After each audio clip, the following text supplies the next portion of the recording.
Are we already on air? No, we're just recording. It's okay. Oh, okay. Welcome to Safe Space Made Simple, a practical podcast that guides clinical leaders and healthcare managers to create trust and support with their teams. I'm your host, Trace Hobson. Join me for weekly interviews, practical tools, and inspiring transformational stories of bringing people together in healthcare. Now, let's dive in. Hi, everybody. Welcome to the Safe Space Made Simple podcast, the podcast that's here to support you in learning how to create a safe space and also discovering what happens when you do, especially inside of clinical chaos or even just leadership chaos that you're experiencing in your role. I'm really excited about today's episode. We have Caroline Veerman, my longtime friend and colleague, on the show today, and she is going to be our periodic host at different times to bring in a Dutch perspective on healthcare and what her experience as a longtime leader in healthcare is right now and what it has been. Now, in today's show, we have an incredible conversation about Caroline's origin story and where she comes from, but we also talk about this really clear distinction between what it's like to be a leader that creates a relationship space or relational equity with their team and slows down to the speed of their presence to do that, compared with being a more task-oriented leader who's disconnected from their people. And both Caroline and I have really had this journey in our own leadership and management practice. And so we share our experiences with that. I trust that you're going to enjoy today's show. And so without further ado, let's move right into the show. Caroline, welcome to the Safe Space Made Simple podcast. Now, obviously, you and I have known each other for a long time. And so I know your story, but what would be really helpful is if you could share a little bit about who you are and the kind of work you do in the world for the people that are listening. Yeah, we know each other for quite some time now, and we've done some wonderful work also together, which was always a joy. And so it's also a joy to be here now together. And as you said, I'm Caroline Veerman. I live in the Netherlands, and I work as a manager in a healthcare organization. And I've been working there for quite some time. And I don't work with the clients, but I work mainly indirectly with the clients through the staff that work with them. And they work with people who are both visually and auditory disabled. Yeah, a lot is going on in healthcare, also in the Netherlands, as well as in other parts of the world. And there's really a need for staff to have a place where it's psychologically safe, where you can be with everything that's going on in the work they do with the clients, but also in themselves, at home, etc. And I really love facilitating and making it possible for my staff to have this safe place. And as a manager, it is important how I show up in all that. In addition to the management work, I work as a coach and trainer, mainly with the focus on building awareness, opening awareness to other levels of information, other levels than only mind and head information. And that's also the field where we worked together. So, Caroline, how many people do you have on your teams right now? I have 180 people who work under my responsibility. Okay. And so when you are talking about creating a psychologically safe space or a safe place for people to work, what is that to you? How do you define that? Yeah, to me, a safe space is a space where people can be who they are and show up with the things we maybe like about that person, but also with the things they don't like about themselves, but that are there at certain moments, and that we can all hold that for each other, that we can be there with the bright sides of ourselves, but also with the maybe not so bright sides, the shadow sides, and that it's safe, psychologically safe, to say what you have to say at a certain moment. And I, as a manager, I have a focus. I have my focus also, and that's part of creating a safe space, on listening not only to the things that are being said, but also to the things that are not being said out loud, inviting people also to share views that are not mainstream, and to bring in all of that and work with that. Mm. I'm curious, what are the problems and challenges that you're having in the Netherlands in healthcare that you feel like a safe space helps to address? There's obviously work pressure, because we have to do the work, a lot of work, in a complex world, because the world is getting complexer by the day, which is for our clients really a struggle. And so the work is building. We are doing the work with less people than we did 10 years ago, for example. So there's a lot of work pressure for people. That's something that can be really hard. It's also got to do with the many changes in the organization. And it demands from all the people working in the organization to go with it. So over the years, in addition to the work directly with the clients, there's more and more extra tasks that need to be done because of all this change. So now, for example, we're very focused on applying all the privacy and safety rules in a healthcare organization. And we need someone who is a contact person for that, in addition to what they're already doing. And we need a contact person for this and for that and for another thing. And it's all piling up, and that's really demanding. Yeah, we call that working off the corner of our desks.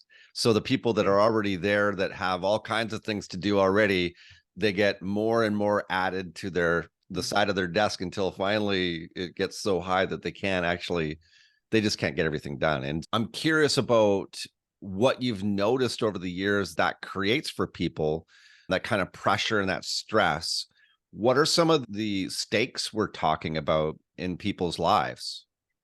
One thing that I've experienced myself, but that many of my staff also have experienced or experience, is stress and anxiety and tiredness, which eventually leads to burnout. I myself have experienced burnout, not only because of work pressure and all these changes that keep on going on in the organization, but it's piling up because there's also a lot going on in our families and in our private lives, and with our children or with parents who get older and need our help and care. So it's all these things in our lives that for many people at a certain point might become too much, and then they fall out. That's one thing. Or they get sick, physically sick. Fallout for me is more that you're not able to emotionally or psychologically are able to keep on doing your work. But in addition to that, there are other people who get really physically sick. Yeah, so those are the main things. Yeah, those stakes are huge. Yeah, those are huge stakes.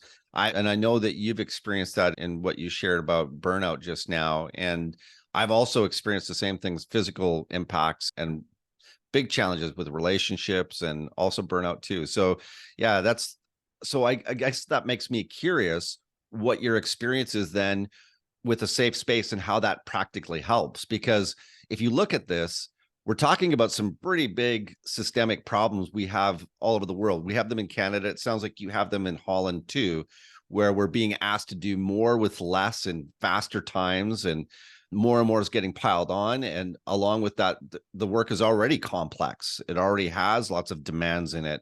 So how does creating a safe space in and of itself address some of that fatigue and the stress that you're talking about, and also the way that impacts us as human beings? I think to answer this question, I best tell you about a conversation I had this week with one of my staff, basically ex-staff, because she once worked in my unit, but now she works somewhere else. Mm-hmm. And what she shared was that, and that was really also a heads up for my ego. She said, "You're being missed. I missed you when I left the unit where you were the manager." So I was curious and asked, "So what is it? What did you miss? About what are you talking here?" And then she said, "Yeah, when we worked together and you were our manager, you invited us into a human space, a relational space. You really made me feel appreciated, being seen, and there was this relationship space in which we felt safe. And that was in addition to all the work we had to do. Mm. And because of that humanness and that valued relationship, Mm-hmm. there was more resilience inside Right. of me, she said, but also in the team I worked in. And that resilience had to do with feeling actively appreciated, and also when things were rough, feeling actively invited to share that and not being alone with the struggle. Mm.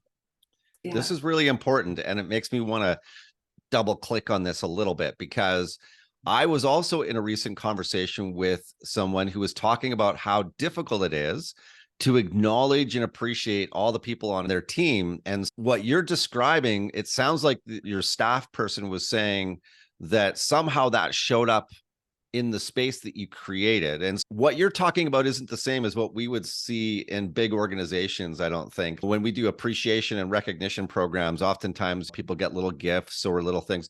Nothing wrong with those. But what you're talking about, I think, is a little bit different than that. It feels like you created something in that relationship space with that staff person and with the team that was maybe not intentionally trying to create recognition or appreciation, but that's what showed up. So it makes me really curious. What do you notice the little simple inputs that you were doing as a leader were that created that space? Yeah, it starts with my awareness, with the way I show up, with me, basically. And when I am stressed and under pressure and closed down and not really interested in the people I'm with at a certain moment, then there won't be any magic happening between me and the other person. Yeah, so intentionally I try, but it's more than trying. I practice Mm. being present in my work and during work, and not only during work. It doesn't stop with the end of working hours. It's something that's in my life. So it's really about practicing presence, and in that presence being able to hold everything that shows up Mm. and to be with whatever it is that shows up. Yeah. Also, it's really basically about acknowledge or being human. I, as a leader, I'm not better or more or less or something as the other person, this staff person, for example. We're all humans and we're having a task, we're doing a task, but basically we're all struggling with the same issues. Mm-hmm. And we can learn from each other. So I show intentionally up as myself. That sounds like vulnerability to me. I think one of the traps that I've fallen into as a leader in the past, and that I observe others falling into as well, is this idea that I didn't always say with words, but that I felt. And that was like, I have to have all the answers. I have to fix the problems.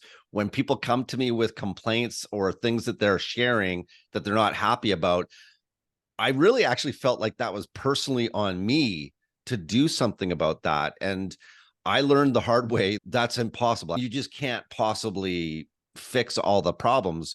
And so I ended up hitting a wall with that and really suffered the consequences of banging my head against that brick wall over and over again. But what you're talking about is actually where I got to too, I think, is vulnerability and actually letting go of that idea and being, in your words, a human being with your people and just really showing up and go, yeah, I don't know. And I don't have the answers. And let's talk about that. And I'll listen to you as well. And that's not easy in a busy environment. So it makes me wonder what are you doing practically on your schedule? Like you're building capacity to do that. You're practicing presence in your own life, and then you get to work. And if your organization's anything like the ones that I've been in, things are going about 5,000 miles an hour, it feels like sometimes. So I'm curious, what are you doing intentionally to create that kind of space on the calendar? Yeah, I practice presence when there's space, because if I am not able to be present with whatever shows up when it's quiet and when there's nothing particularly happening, then I won't be able to be present when it gets more intense. So that's one thing. So I have this presence practice, and that's really helpful. Yeah, And Eckhart Tolle talks about that as well. I was listening to him today, coincidentally, and when things are going okay, that's the time to practice presence, exactly. so that when the things are not going so okay, you have some capacity. So I Yeah. love that. What else are you doing?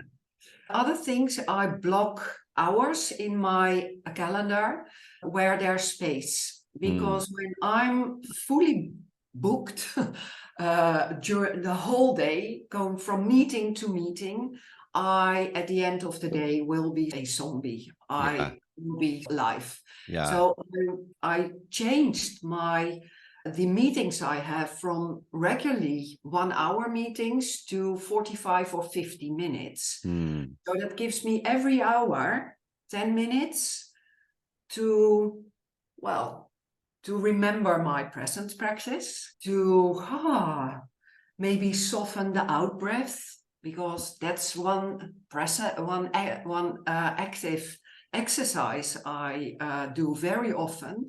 Soften the out breath, because that really helps me, get back into the moment and out of the head. So shorter meetings, I block hours where there's no meeting at all. And when things are getting more heated, I very often also go to the washroom, because there Nice. I can realign. That's Oh, great. sorry, have to go to the washroom. Yeah, And nobody's going to tell you can't do that. exactly.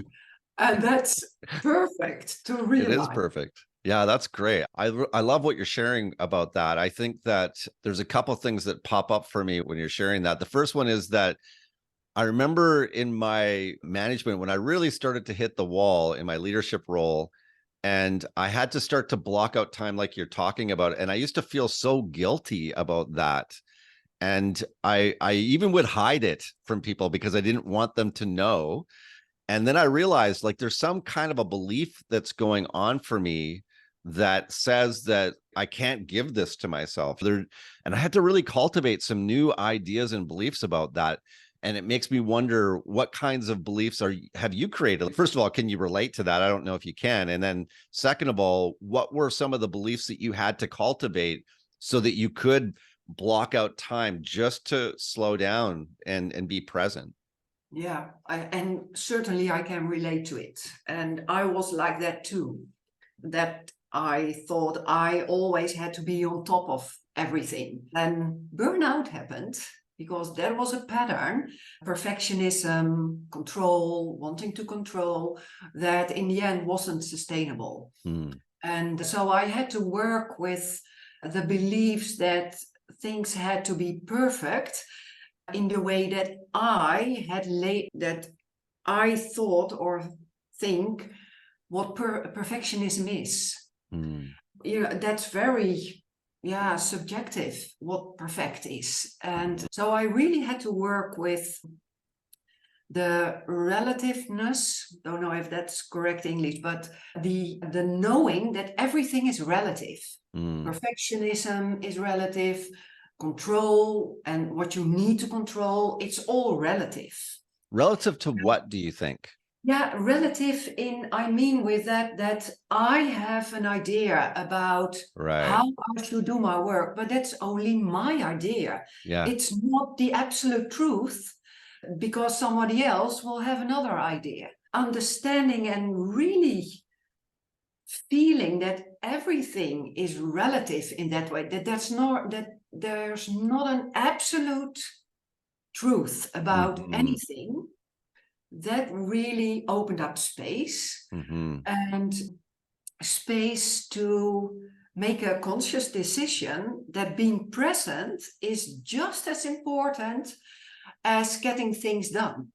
I love this. You're preaching to the choir a little bit here, because obviously we work together on this all the time, but I really think that there's something powerful about being present, just from the perspective of I'm putting myself at the top of my priority list, even if that's for 10 seconds or 3 minutes, or I go to the bathroom because I need a time out.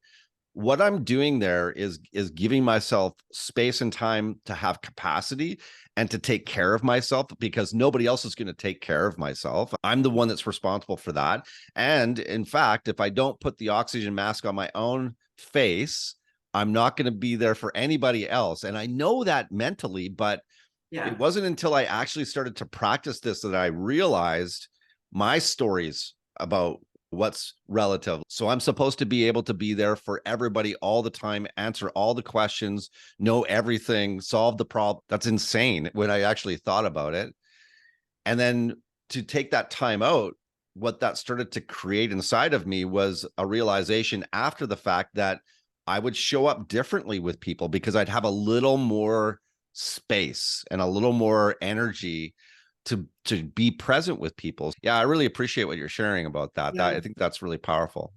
Yeah, and maybe in addition to what you are already saying about it, is that space is such an important quality in relationship, because when there's no space, no spaciousness in a relationship, then you know that within an hour or a day, there will be conflict. Right. And either conflict inside yourself or conflict really in the relationship space. So space and spaciousness, and it starts with allowing myself space, my space, then invites others into also spaciousness. So yesterday, my team leader, she shared with me something, and I'll rephrase it a bit, but she said, I am so happy you have had a burnout. She didn't say that, but it was the Thanks for that. Yeah. But it really made sense, because she said, since you're back, there's so much more spaciousness. And because of that spaciousness you bring with you, I feel there's so much more space for me. Wow. And the quality of my work has grown because of that spaciousness. It's not that it was bad when we worked together, because we had a good relationship already, and it's now so much more, it's even better. And I do my work with more ease, get more things done, she says, and that's all related to this space. Wow. It was that's really interesting. Wonderful compliment. Yeah, that's a great compliment. How long has it taken for you to cultivate that kind of a space, do you think, as a leader? I think 4 or 5 years. Yeah. Wow. So it takes some hard work. Yeah, it's I don't know if it's hard work, but it's not to create this space, both for myself and for the teams I work with, I don't know if it's hard work. It's important to stay focused and to let go. That's what I found, to let go of the need for immediate results. So I wouldn't say it was hard work. It was more determined work. Yeah.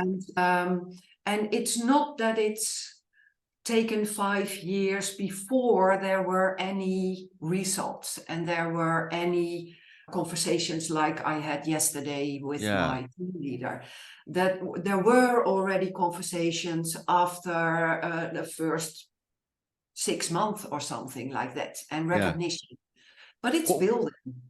What were some of the early sort of indicators to you? Like when you first started that, I'm betting that you probably didn't have a lot of experience with that kind of space you're describing. So when you first started to work in a different way, what were some of the first things that you noticed that sort of threw some wind in your sails and really, oh, okay, there's something here. I'm going to follow this. What were some of the first things you noticed? Yeah, maybe the most important thing I started working with, and that opened up another path, was this awareness. And it wasn't new, but it landed on a different place inside myself. The awareness that I have a choice in how I relate to whatever is going on, how I show up. And I think that's basically what really started another path in combination with also learning more about coaching. What did that give you before you go to coaching? So what did that awareness of your ability to choose a different story or a different way of being, what did that awareness provide for you that's like tangible and practical? Yeah, it allowed me to look at things, at situations, circumstances from another place inside myself, to not look at what was going on from this place of problem, red flag, another problem, must save it, quick fix, all of that. But it allowed me to look at it maybe as in itself neutral and just information, and then decide what that circumstance invited me to bring into the whole equation. So if I hear you correctly, I hear, and just share with me if this resonates or not, but it sounds like there was some pressure that was taken off, and then you were able to choose something that you could actually control, was the way that you showed up, rather than trying to do something external. Exactly. Does that make sense? Does that resonate for you? Yeah, beautifully put. Yeah. Yeah, that's well, I noticed the same thing. Like when I first started doing this kind of work and I noticed that space you're talking about, I noticed that too. First of all, it took the pressure off of my shoulders. I didn't feel like it was all riding on me. And then I noticed that I had more capacity to show up in a different way, and I could actually do things that were responsible and that I could have control over, which were going on inside of me. And then when I did that, I started to notice some results, like in that relationship space you're talking about, like people started to respond differently to me. So for me, yeah, that's what kind of started for me too. What I think also important is in this choice place is that what I noticed is that in this space where I was asking myself who it was asking me to be in relationship to the circumstance, that I started working with my qualities, with what already I would label as positive energy. And there's a huge difference in being positive or being negative and complain, because when you complain, you're negative, you're really drained of energy, and it doesn't help anyone, most of all, not the person who is negative. So I started to make more positive choices for Yeah. myself. Yeah. Yeah. You used to complain? Who That's right. doesn't? Who doesn't? But yes, I Who did. doesn't? That's right. Even if it's internal, there's complaints Exactly. going And on all the time. But I love what you're sharing about that, because the energy of that is like the difference between a problem to solve or a message to listen to. yeah, If I've got a problem to solve, I've got a complaint about that. I want to fix it. I want it to go away. Or I have a complaint about a person or a project or whatever. But if it's a message, that takes the pressure off too. It's okay. I can listen to it in a different way. So yeah, I yeah. really appreciate what you're sharing there. I think that's powerful. Yeah, so what I've learned over the years is to be with the circumstance as neutral, ask myself, so what quality should I bring in? And then also actively look for input from others Right. and bring that together. And then that's what I've learned now, and that's how it works. Then this problem or circumstance, it acts as a springboard, Yeah. a jumping board to bringing everything that is related to it a step further. Right. It's like leaning into the problem rather than away from it. Yeah. And it's a springboard into what wants to happen. So you're talking about the 3 questions, and we'll get into that in later episodes, but I just want to highlight that and reference that as well, because the 3 questions of transformational presence coaching, for instance, are: what wants to happen? Who is it asking me to be? And what is it asking me to do? And we'll get into sort of the nuances of those 3 questions. Of course, that comes from Alan Seal and the Center for Transformational Presence. Alan is a friend of both of ours and created that modality, that model for coaching, which I think in complexity and pressure situations is a really beautiful way to navigate this. But I want to get practical now. And you know that this podcast is designed for clinical leaders. And I'm noticing more and more that a lot of clinical leaders feel squeezed between 2 places. They feel squeezed between the point of care and all the staff that they are responsible for, and then also the management, the leadership, the executive leadership, the organization on the other side. And they literally oftentimes feel squeezed together. And that came up in a conversation where I shared, yeah, you're actually in a really difficult position because you're the bridge between, and she goes, the bridge. I feel like I'm squeezed between 2 places all the time. Like it feels like that. I'm curious if that's something that you can relate to for your organization and your teams as well. And if so, what kinds of things are you doing or is your team doing to show up and create that space you're describing?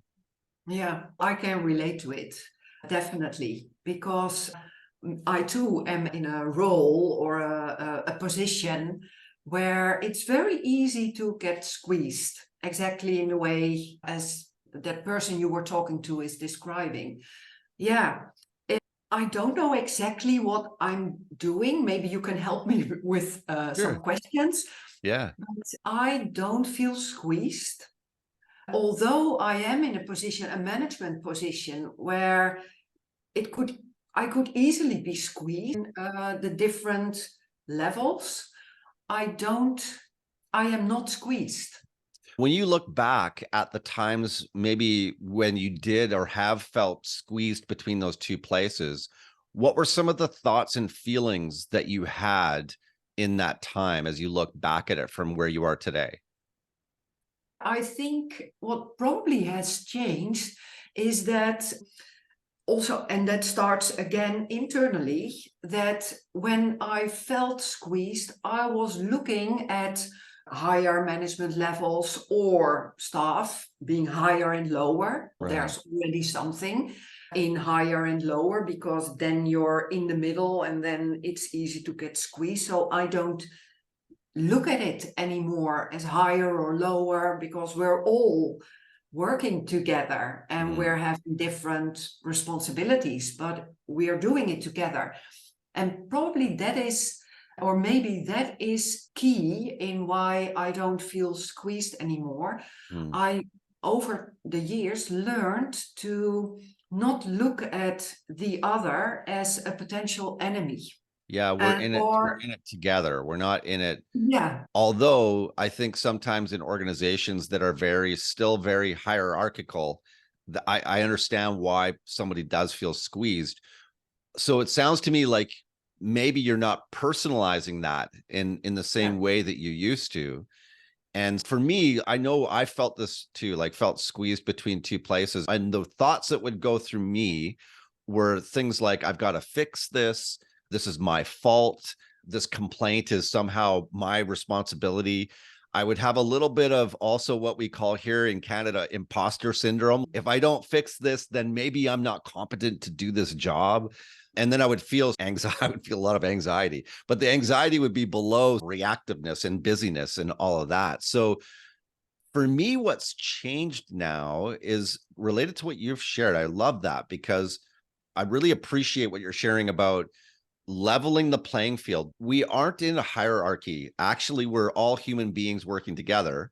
Exactly. And when that happens, then I'm not alone in this space trying to do all things for all people. I'm actually part of a team, and maybe part of my role is to bridge between people.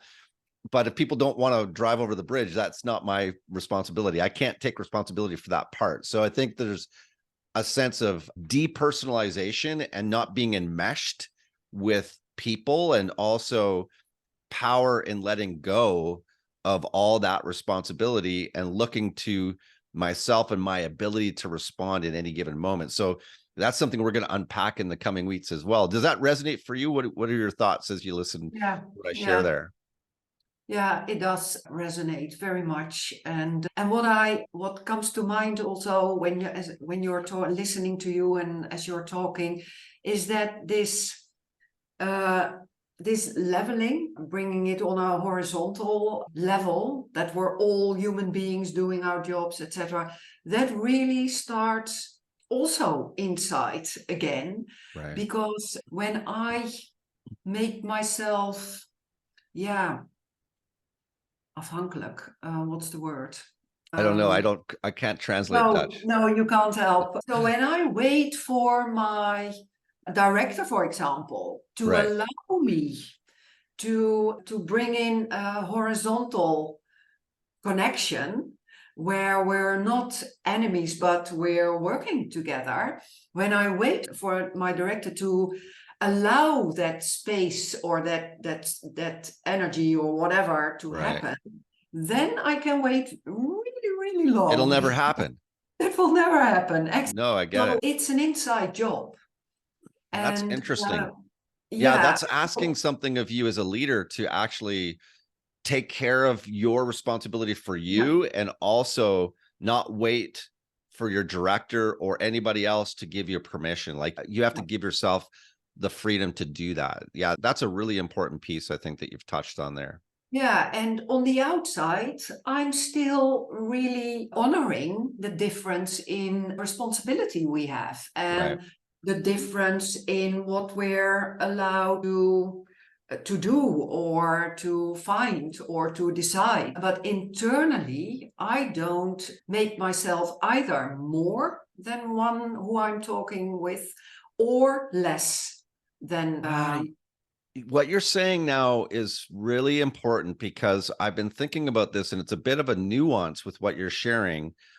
If I think I have the solution to a problem, or even if I feel pressure to provide a solution to a problem, there's a part of me that is actually putting myself in a position above the other person.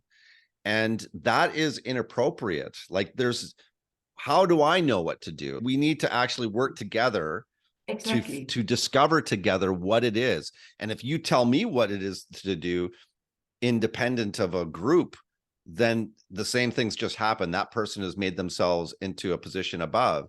And that happens all the time. But what you're talking about is flattening that and creating a space where we are practicing being equal and inclusive of each other. so that we can work together in really complex situations. And I really appreciate this. I think that's a really powerful thing you're sharing. Yeah. I think what leadership, in my experience, is all about the relationship space. Leadership happens in the relationship space. You can't be a leader by yourself or out of a connection with the one you're leading. So here's the rub though, okay? So I agree with you. And I think that there are some leaders that are really good at that, and that they have prioritized that in their calendar. Their emails and their paperwork are not as important as connecting with the members of their teams and making time to really develop that relationship space you're talking about. And the payoff is huge. Every manager or leader that I talk to that does that, they've figured it out because they've done the hard work in the front end of transitioning their mindset and doing that. And they've found out, whoa, this is an exponential return on investment, because people are showing up to their team. They start to take leadership themselves. They start to show up differently. The whole team changes. That said, though, the objection or the complaint about this is, for a manager that doesn't do that, is, look, I don't have time to do that. I have 180 people that report to me. I'm short staffed. I'm short on people. I'm losing people, all the complaints that come there. And the reason why that's all happening, in my opinion, is because they're not doing what you're sharing, which is investing in that relationship space and really creating a space where people feel safe. Yeah. And sometimes one must learn the hard way. I learned the hard way. Are you talking about me now? You're talking about me again, aren't you? No, I'm talking about myself. And this maybe big head, the scars on the head. Yeah. But so I started 5 years ago with creating this safe space. In the unit, I talked about that before. And 3 years ago, COVID happened. Yeah. And I was really pulled into operational stuff. So from early morning till late at evening, 7 days a week, I was going all these things that had to be done. And there wasn't time to think or to be present or whatever, all the stuff that we talked about before. And when things were opening up a bit, I wasn't able to get back to a more spacious space inside myself, because I was really already 2 years into going, and I was a manager who would say, I don't have any time anymore for some presence practice or whatever, because my calendar was full. And then I hit the wall and I got sick, burnout. Yeah. And from one day to the other, I wasn't there anymore. Yeah. And then at first I was horrified, of course, because so how would things continue to go? Because how are they going to go on without me? Exactly. I wasn't there to. And what happened? Did they shut down your whole unit with all of your people when you left? Did they stop working? So the interesting thing, of course, you know what I'm saying already, my team leader took over. There wasn't even an interim manager or something. My team leader stepped in and she managed to keep everything going. And then after a year and a half, I got back rewired in the way that we talked about it. And so now I know that when you are, like I was, a manager who is in this drive of getting things done, doing, that is a mode from which you can't easily switch to a more balanced equilibrium between doing and being, because that's what we're talking about, a balance between doing and being. But when you're in overdoing, you really need, I don't know, something, either a wall, or when you're lucky and you have enough energy and awareness inside yourself to do it without a wall, you need some hard work maybe. So the irony, of course, is that when a manager or leader says they have no time, and then circumstances, life, their body, relationships, something happens where life says, actually, you've got all the time in the world now. Exactly. And if had they listened, had you listened, had I listened, because I had the same experience. I lost my health and I was off work for 2.5 years, 3 surgeries, an autoimmune disease. I experienced that in a big way. And one way or the other, the time is going to be spent. You can either do it the hard way or the easy way. Which way would you like to do it? And the easy way is always to do what you're doing now, which is to block out time, to make meetings a little shorter, to spend a little more time, go to the bathroom if you need to. I love some of the suggestions that you've shared here today. You're going to be a periodic host, bringing a Dutch perspective into this. So I love that you're going to be a part of this. And so we're going to have more time to talk and to also interview different people together and learn more together about the 2 questions we're trying to answer in this podcast. Number 1, how do you create a safe space in the middle of chaos, especially clinical chaos or in healthcare organizations where things are going so fast? And then what happens when you do? What are the safe space stories of human beings that experience that? And you've told a couple here today. Now, as you think about those clinical leaders that are listening to this podcast, what's one last thing you'd like to leave them with as we wrap up today? Keep on breathing.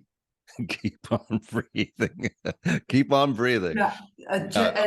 Yeah, just take one breath now and then. Yeah, one conscious breath. Eckhart Tolle Exactly. talks about taking one conscious breath. And that's a breath where you sit in your chair and you take a deep breath down into your belly, and you know that you're in your belly because it actually goes out and then back in again, not your chest.